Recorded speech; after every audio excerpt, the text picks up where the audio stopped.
Yeah, look, I don't know. It is a strange thing. This is the second big one in France.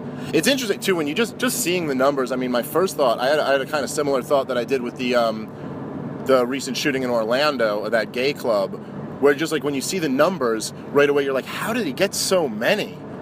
You know, this was that was with a AR-15. This was with a big truck. Yeah, but still, it just seems like, how did he get so many? But they've, I guess... the gun people are just going like, yes, thank God he killed more people with a truck than he did with a gun. For the love of God, thank God. Everyone's...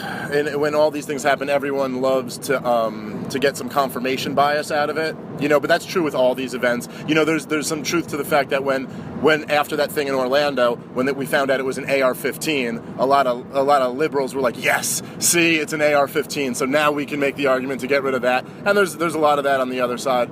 I don't know. Without getting into the gun thing too much, because I know I disagree with the two of you, who more lean toward gun control. But we've talked about this on the podcast many times, and I've literally just had a debate, or not a debate, but I just had a guy on, and we disagreed about this. I've talked with both of you about it. But did he disagree with you because of the whole the Dallas thing, where cops have guns and they are still able to get killed, and the guns didn't help them in any particular way protect from other guns? Is that what he was arguing with you about, or? No, this was before that. Are you just trying to get that point in there? Yeah, I was just trying to slide my point in. All right, just make your point. But what is that? I've heard, look, okay, I was saying I didn't really want to get into the gun thing, but all right. I've heard a few people make this argument. What exactly do you think you're holding on to with that point? Do you think any reasonable person has ever said, if you have a gun, you can never be shot? That's why you should have a gun? No, I just don't think that it really helps you in any particular way. So is your argument to disarm the cops? Yeah, absolutely. But so that would help them in that situation if they didn't have guns at all? I would just disarm. Would you agree they'd be a little bit more fucked if they had no guns in that situation than the way they did? I say literally disarm them, cut their arms off. I want the cops to go in. Lewis is going next level. I want to disarm this whole country. Think about how much more peaceful we would be as a nation if no one had arms.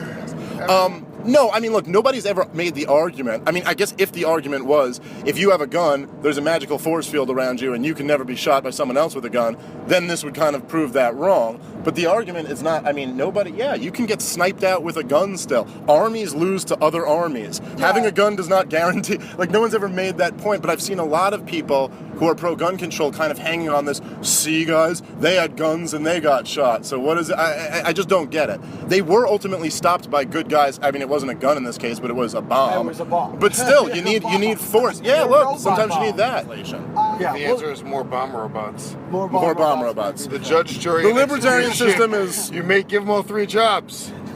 Look. Give the bomb robots. There's not even really he just looks at you, and then the bomb robot tells you whether you're guilty or innocent. It's a way cooler version of that show BattleBots. By the way, that bomb robot has conducted 3,000 trials, all guilty. Bomb robot, no mercy. You get charged, you're getting killed by the bomb robot, okay?